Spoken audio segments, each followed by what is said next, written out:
Capitalism is hard, water is wet. How's your day going?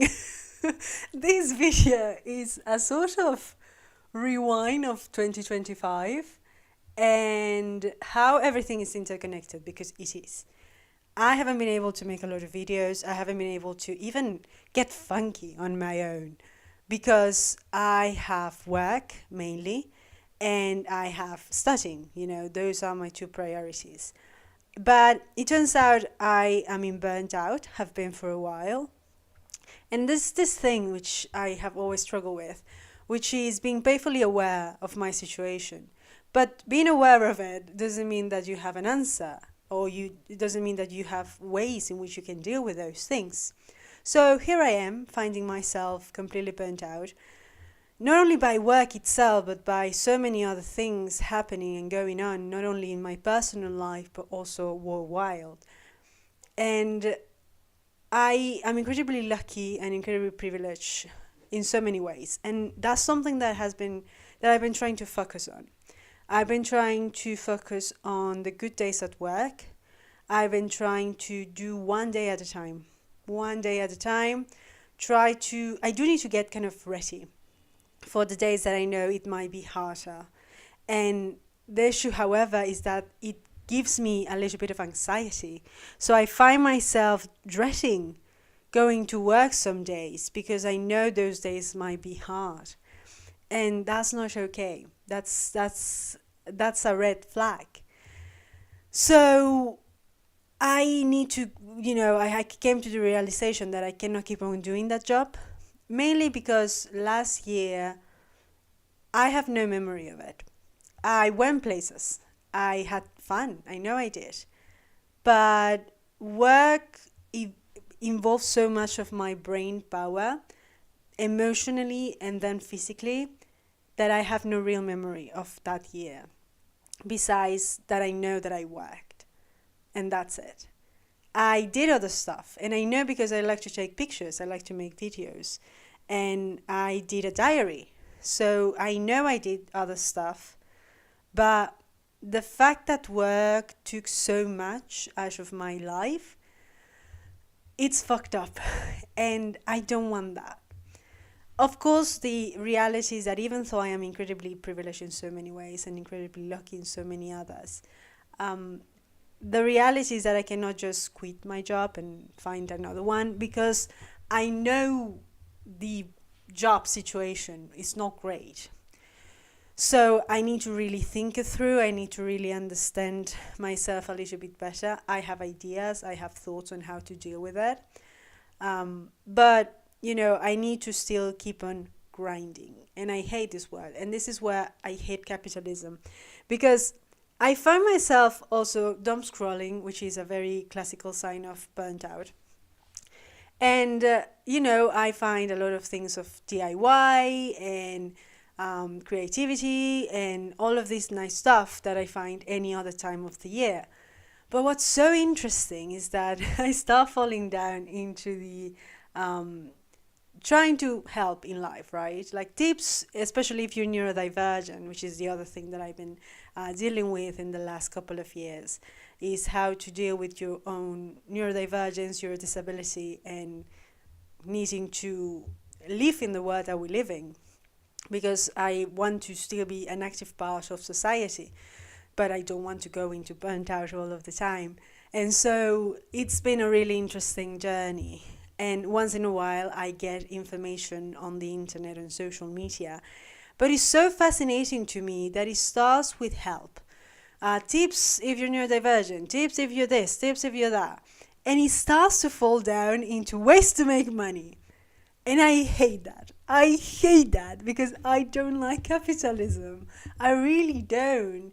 And sure, you can get all grumpy and be like, well, capitalism, I don't care. I don't like it because for me, for my own personal life, I don't want to think of making everything around me a way of earning money. I don't like that. I don't want to turn my hobbies into my job because they're hobbies.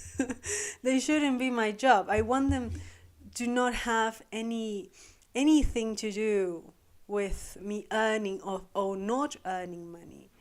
I I really wish that I could find a job that I can do, that it doesn't give me burnt out, and I can earn money and pay for the things that I have to pay without having to think all of the time of passive ways to make money and things that you can do and things you can sell and all of that. That is so tiring for me, and it's such an annoying thing because it can be so easy to fall into the, oh well, I don't wear something anymore, so I'm just going to sell it. I have something that I don't use anymore, I'm going to sell it. I'm a huge buyer of secondhand things. I love buying secondhand. I actually, this 2025, I barely got any new things. I actually think I just got a couple of brand new stuff. Everything else secondhand, or I either not just buying it secondhand, but just being given to me secondhand. And I love it. I think I'm a huge fan of it. For me, when I spend money on something, even the things that I got, especially the first time that I got money and that I bought things that I never worn, and then I sell them, I find that so fascinating, so unnecessary, because in my brain it's like, it's almost like I want to have that money back, but what for? I don't know. That feels so unnatural to me to think that way. I just give it away. I don't care. I already spent that money. I understand. I understand that there is something useful, I mean, like, you can have some of your money back. So I do understand the selling it at second hand. However, this is another part in which capitalism I don't like, and it annoys me because it leads to this situation where I think that a lot of people now feel less guilty buying things that they don't need because, oh well, I'm just going to sell it anyway.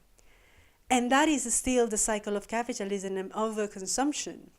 And I don't think that's okay, because that's the thing with capitalism, is that you might start with this tiny step of being like, oh, some passive income, oh, some giving, having back some of the money. It starts like this, but then it rolls down into still falling into the same issues that are not great for the world that we're living, for the environment. And it's like, it's the same thing. And that's where, for me, it's so tricky. And that's why I don't want to fall down into that. But I understand that also the algorithm itself feels like that's where you want to go. It's like, oh, you want to quit your job, so let's find passive ways to make an income. And I tried it. Actually, a couple of years ago, I tried some of those passive ways. And it's like, no, it's not for me. It's not for me.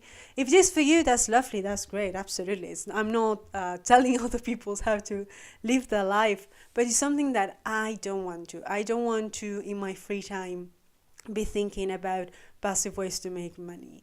Even I'm still debating whether to sell some of the items that I have, mainly because I found out that the places that I have been taking my clothes off, they have been reselling it. And in one hand, it's fine. I don't care. Once I give something away, it's no longer mine. They can do whatever they want. However, I have heard a couple of news. I still need to do some digging in regards of it. They're kind of using cheap labor for reselling it, and they are it's basically lying, and that's something that I don't agree with. And that's where I draw the line in, okay, I'm just gonna give things away, but if I don't want the things that I give away to still fall back into a negative cycle, something that might hurt some people, or not give them the money that they deserve for the work that they're pushing in reselling these things. You know what I mean? And I don't know where that money is going. That's the other part of it, because it's a really tricky business there. So because of all of those things, I've been considering maybe the best thing to do is to sell it myself. And I just want to underline that it's not because I want to have my money back, because I genuinely I bought something, it broke, it was never worn, or whatever. That's it. That money is gone. I don't want to rethink about that money.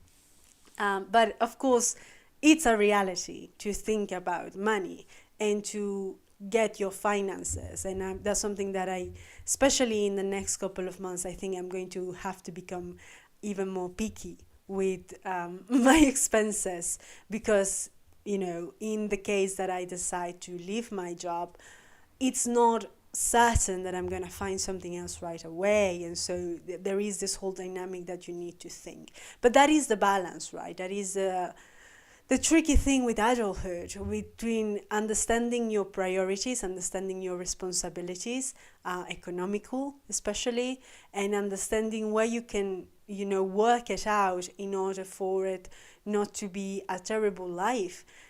It is depressing if you actually think about it. When I said that I don't remember 2025 for anything other than I worked a lot and I don't care about the money that I made. I really don't, because I have no memories with that money.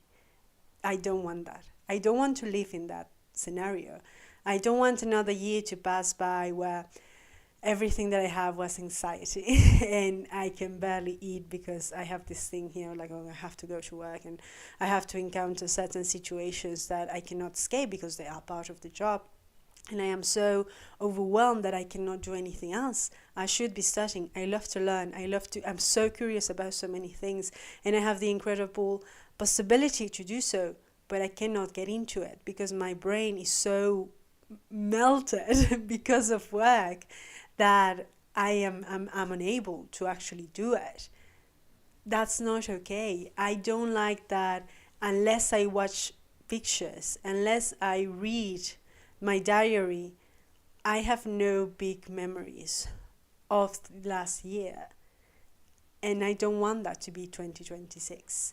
I don't want it to be any other year in my life. It happened. I dealt with that. I'm still dealing with that. We'll see how much I can deal with it. But yeah, I don't want to keep on going with that. I don't think it's fair for my own self, because I just have one life and I don't want to spend years living like that when I could, because I have the possibility to search for something else. Maybe even stop for a while. Of course, again, the reality is economically might not be easy, but it is a possibility. So yeah, we'll see what happens. I think that as much as I wanted to bring everything together and find the time to do it all, the reality is that it's a really difficult thing for me to do. And I need to understand a little bit better where in all of these things this system is not working. Where is the part that it is, not clicking or whatever you want to call it right. And so the whole system is fucked up. And by system, I mean myself. So we'll see. I still have so many ideas. I still have so many projects that I would like to do, so many things that I would like to talk about, and so many stuff that is happening that I study in part. And so there's so many subjects that I check and that I find on the internet, and I'm like, oh, I have information about it. I have my own thoughts. I have my own opinions. I have heard things about it. But I have no time. And my brain is so melted that, again, I cannot get really into it. And then I feel guilty because I have other things to do. So, yeah, it's very, very messy. But I can only hope that things can be better. And that's something that I wish for absolutely everyone in the world, is that things can get better. And I do believe they can. But it's not easy. It's not going to be certain. It's not going to be just like this. But it can happen.